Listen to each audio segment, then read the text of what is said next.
Hi, everybody. Welcome to English Digest. I'm Tom. Hi, I'm Stephanie. It's our history unit today, Yay! And we're talking about something that happened in England, which is pretty cool. It's all about the Tudors. Maybe you've heard of them. And the nice thing about today's lesson is that our article was written by an actual Englishman, so he should know a thing or two about his own history here. And I hope as Americans we can do justice to this article here. If we get something wrong, I hope he lets us know. But we are talking about the Tudors, and because of the Tudors, they changed English history and made it what it is today. Oh, yeah, I love this stuff. You probably, if you have Netflix, you probably noticed that they have a series on Netflix called The Tudors. It's not for kids. It's definitely adult-rated, if you know what I mean. Lots of violence, you mean? Lots of other things, too. Adult themes. Lots of naked people. Uh-oh. It's not my cup of tea, but I have seen things in the past that I really enjoy. I love this period of time. There are two queens that you've probably heard of before. Mary Stuart, her name will come up, and then also Elizabeth I. Now, Elizabeth I, we've had two movies with her lately. There's lots of movies, TV shows that are centered around this period of history because it was kind of crazy, kind of wild. A lot of big changes happened. Yeah, England has a long history. Of course, not as long as China. That's pretty difficult to achieve, but still lots of things happen in English history. So we'll talk about the Tudors here and how they changed England, hopefully for the better. So let's get to it, everybody. Let's read the entire contents of our lesson for today, and we'll be right back to talk about it.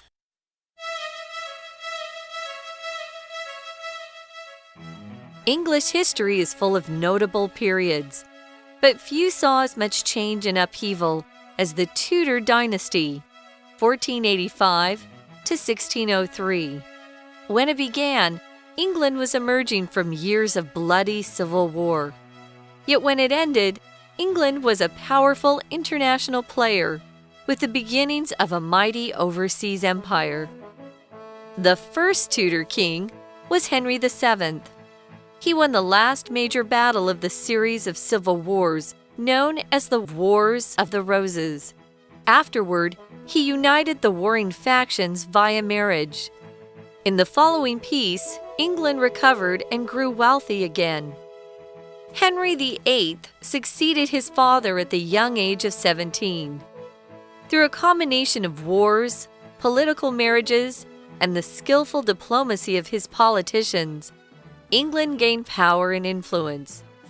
Henry loved ships, and in his day, the Royal Navy became a force to be reckoned with. Henry is also famous for having 6 wives. The first was Catherine of Aragon, his older brother's widow. But Henry divorced her when she failed to give birth to a son. Anne Boleyn followed, but he had her executed. The next wife bore him a son and heir, but she died. His 4th wife he divorced. The 5th he had beheaded, and the 6th outlived him. His children, Edward VI, Mary I, and Elizabeth I, ruled England in that order after his death. Though relatively peaceful at home, the years of his children's reigns would pit England against one of the strongest nations in Europe, Spain. In Elizabeth's time, her navy defeated a much larger force of invading ships, the Spanish Armada, and saved the nation. Elizabeth died without children in 1603, and the throne passed to James I, the first of the Stuart dynasty. All right, everybody, let's talk about our lesson for today. We're not asking a question here in the title, how the Tudors changed England. That's a statement here. That means we're going to tell you what happened in order to bring about this change in England, which had to do with the Tudors. If you want to make this a question, you could say, how did the Tudors change England? Well, I'll tell you how the Tudors changed England. At least our article will attempt to do that in today's lesson on history. So here in the first paragraph it says, English history is full full of notable periods, but few saw as much change and upheaval as the Tudor dynasty, which lasted from 1485 until 1603. Just over 100 years there. 120 about, yeah. Something like that. And we're talking about change, of course. That's obvious. But if you talk about upheaval, that talks about really big changes.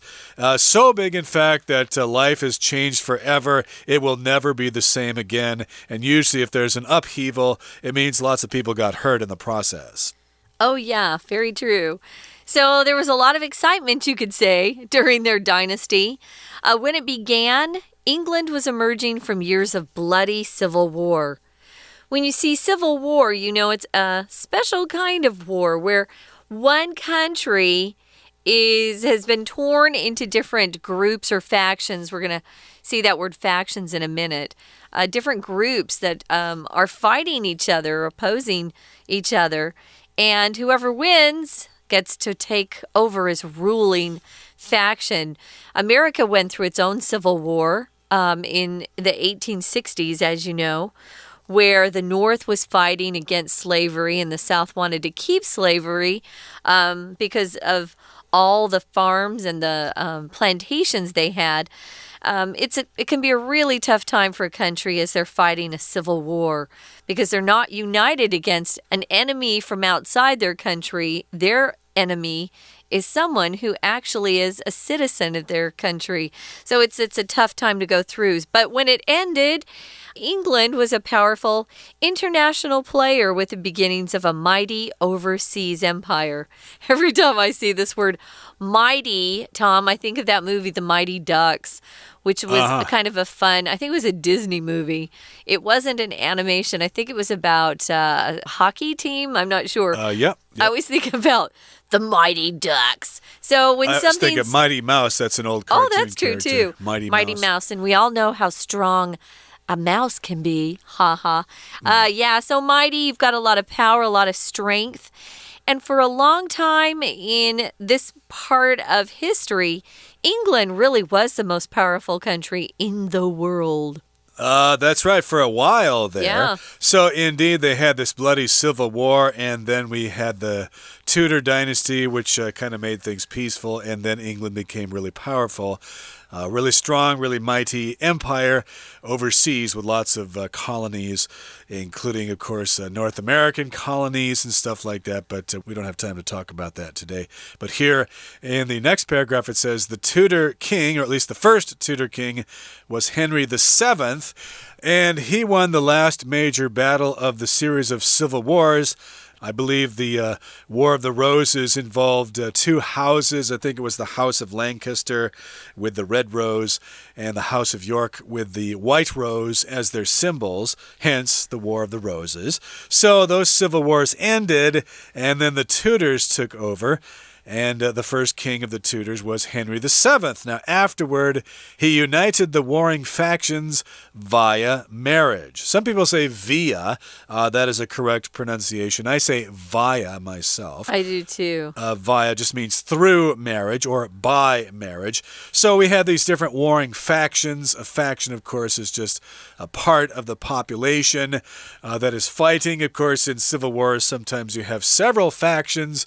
You've got the nationalists over here. You've got the communists. You've got the social democrats. Those are all different factions that are fighting for political power.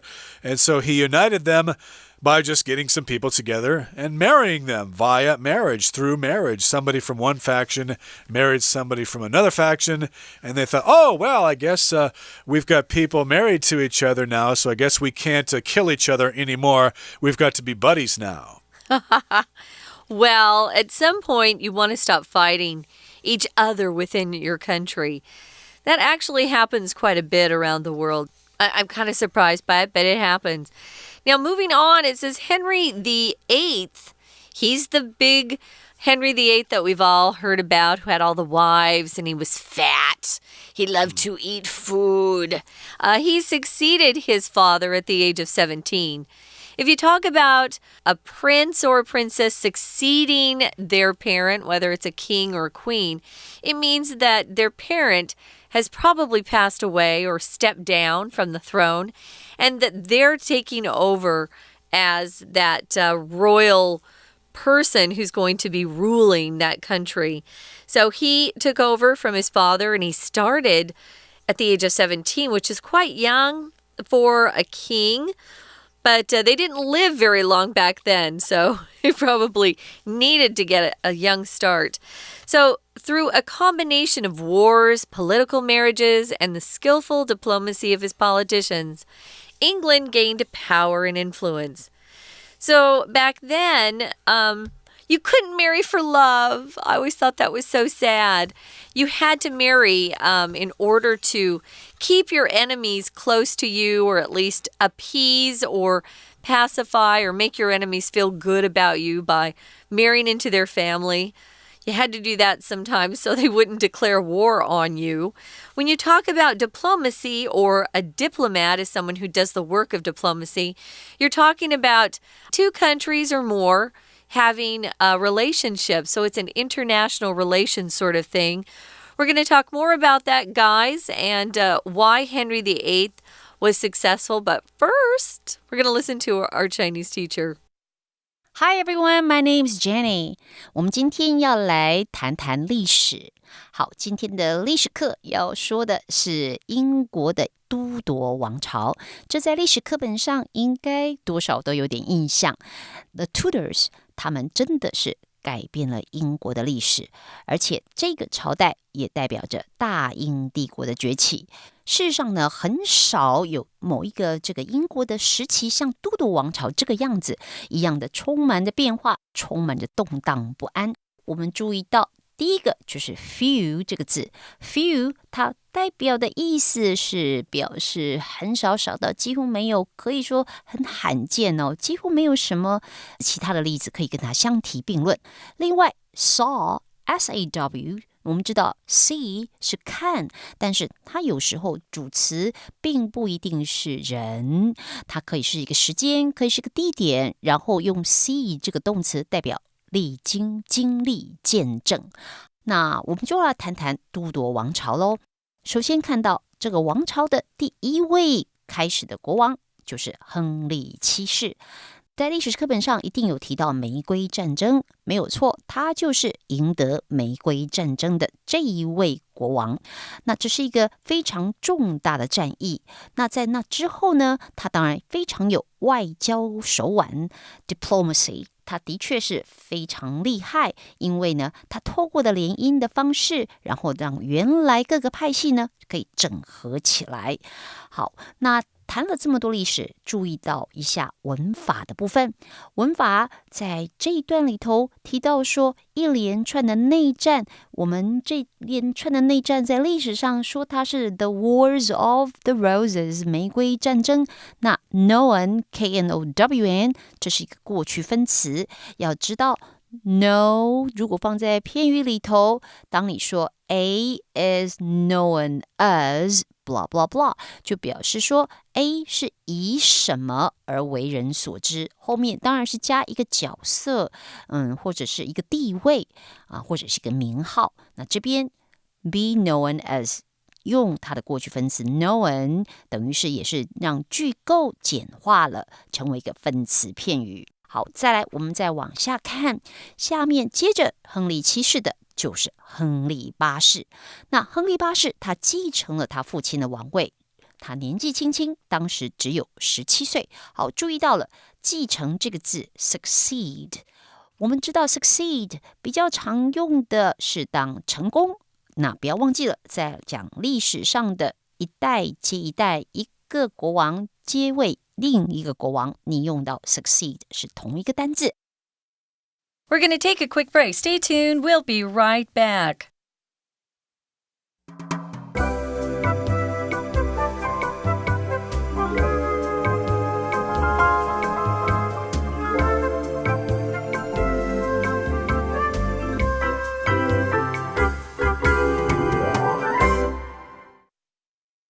Okay, let's continue talking about the Tudor dynasty.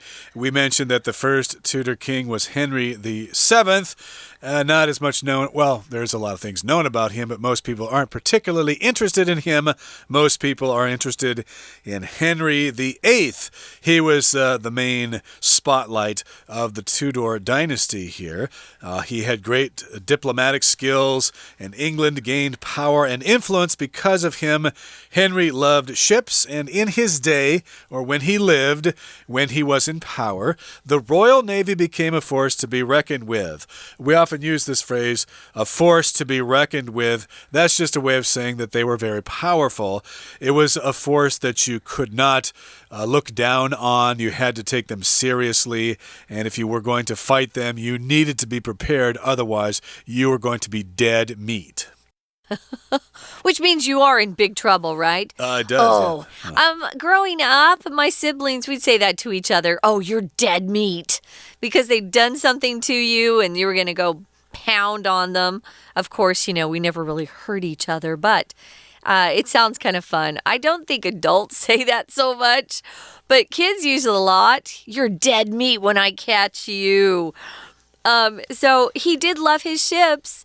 And because of his love for ships, their navy, their Royal Navy, or the boats that belonged to the king, they became something that were quite amazing. And he was somebody who won a lot of battles at sea because he had a great Royal Navy. Now, of course, the thing that Henry VIII is most famous for, besides that painting that if you've studied any history, you know which one I'm talking about. It's King Henry VIII on his throne, and he looks like he weighs about 400 pounds, and he looks quite pleased with himself. Well, he's famous for having 6 wives, not all at the same time, although he did have a couple of wives that kind of, he was married to them at the same time.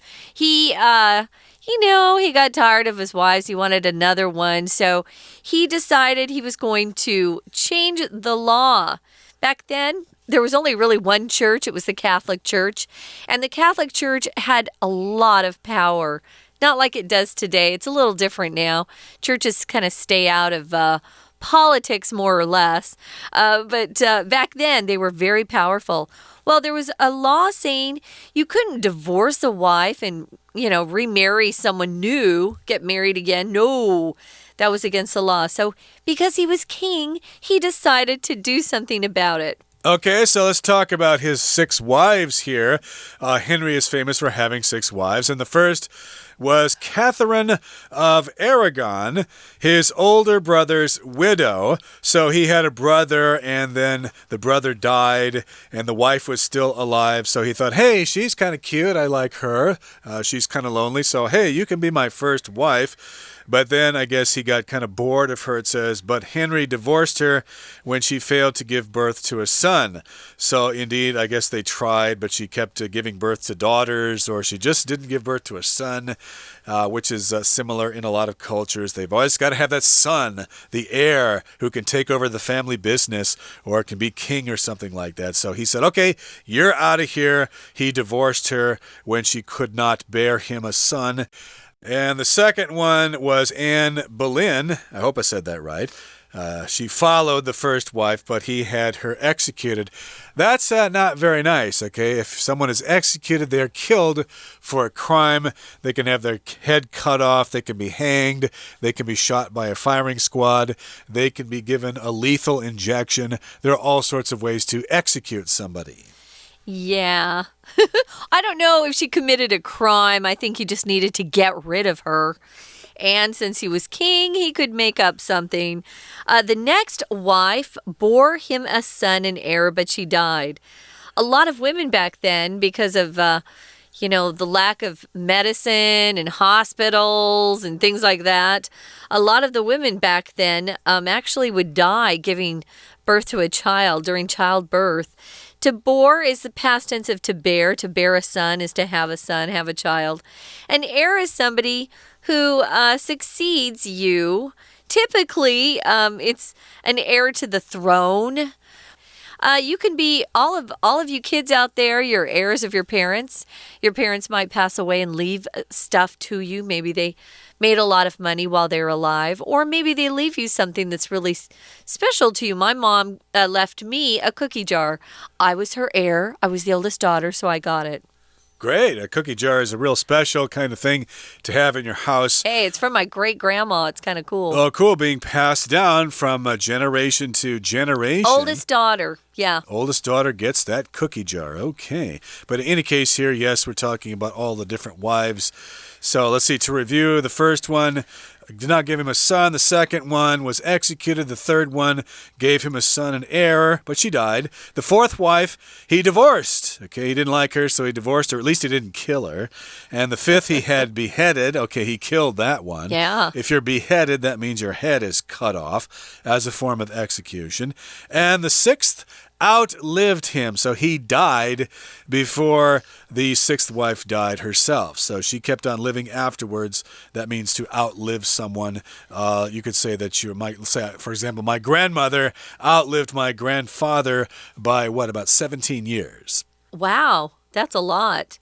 Yeah, so he definitely had a big selection of wives while he was alive.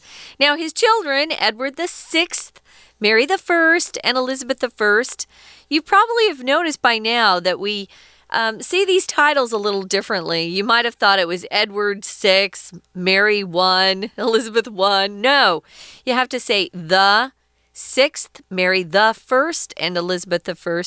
They ruled England in that order after his death. So you can see that Edward was first, then Mary, and then the most famous of the three, of course, is Elizabeth I. Mary was also known as Mary Tudor by her last name. Oh, and just if you're curious, the current royalty, that royal family with Prince Charles and William and Harry, their last name is actually Windsor. So in case you were wondering, that's their official last name. They're the House of Windsor, I guess. Although we just call him Prince William and, stuff like that. So they ruled England in that order, though relatively peaceful at home. The years of his children's reigns would pit England against one of the stronger nations in Europe at the time, and that was Spain, which is kind of hard to believe because they're not very powerful anymore. If you reign, and it's spelled R-E-I-G-N. It's not that water that comes from the sky and falls down. No, this is to rule over a country. So they'll talk about how long she ruled and reigned, or how long she reigned, or how long he reigned. And if you pit something against somebody else, it means you put these two against each other. They're opponents. They're opposing each other, and they're probably in some sort of fight or battle. Right, so for example, I could say tonight's featured NBA game pits the Boston Celtics against the Philadelphia 76ers, which means the Celtics and the Sixers are going to play against each other. They're pitted against each other. This basically is talking about a great rivalry in Europe there. Spain. England versus Spain here. They were pitted against each other. And in Elizabeth's time, her navy defeated a much larger force of invading ships, the Spanish Armada, and saved the nation. So these nasty Spanish people were trying to force the English to eat flan and participate in bullfighting. The English did not want to have anything to do with gazpacho and things like that. So they had this big naval battle, and the Spanish Armada, of course, had these really big ships, and the English had these smaller ones, but they were more maneuverable, and the Spanish were defeated. If you are defeated, that means you lose. The other person wins, and you are defeated. So in tonight's game, the Celtics defeated the Sixers by a score of 115-109. That's just, I just made that up. Okay. So the Navy was quite strong, though, as we talked about, because of Henry VIII's love for ships. So during Elizabeth's time, she still had her Royal Navy, and they defeated or won a battle against a much larger force of invading ships. To invade means you have a group of people. Typically, it's an army. It could just be a group of people, and they enter a country without permission, without an invitation. They're usually entering in sort of an aggressive way. They're trying to attack, maybe trying to conquer and take over that country.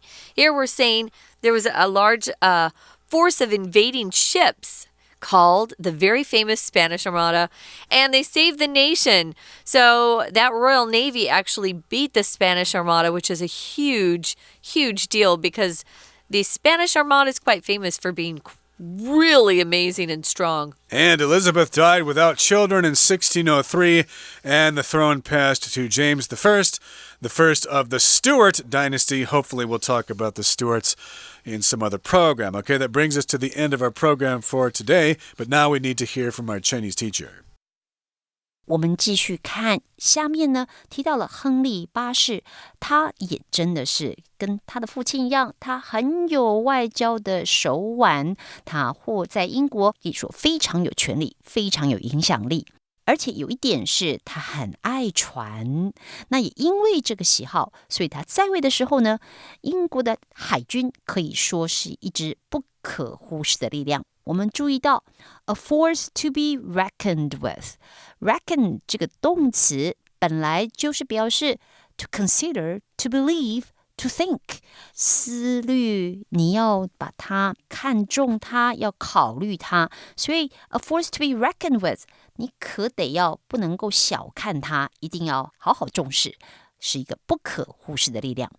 再来呢，提到了 Henry，那他最有名的可能除了政治上面的影响力以及他的权位之外，要谈他的妻子，他有6位妻子。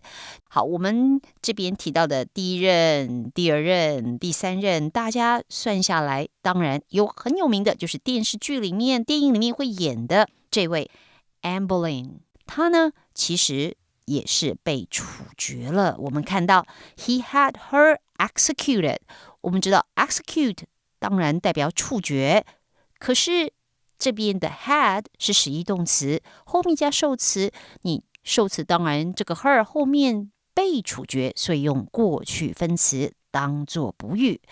接下来提到了第三任、第四任都没有好下场，而第四任 his fourth wife he divorced， 本来我们应该是说 he divorced his fourth wife， 你把这个受词搬到了前面，当然这样子要强调的是他做了什么事，他把他给离掉了。后面也一样 the fifth he had beheaded， behead 是把人砍头，所以这个第5个老婆被砍头了，这一位皇后被砍头了，一样是过去分词当补语。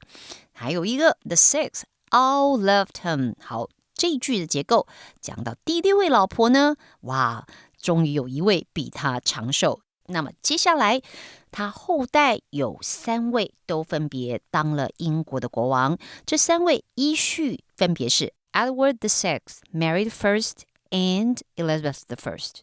这3位里面最有名的应该是伊丽莎白女王，她当时最重要的功绩就是打败西班牙舰队，这样子就让英国可以说在世界上真的是最大的强权的国家了。而在伊丽莎白女王之后呢，接下来就是斯图亚特王朝的第1位国王 James I。 好，我们今天讲解就到这边结束，我们下一次再说咯。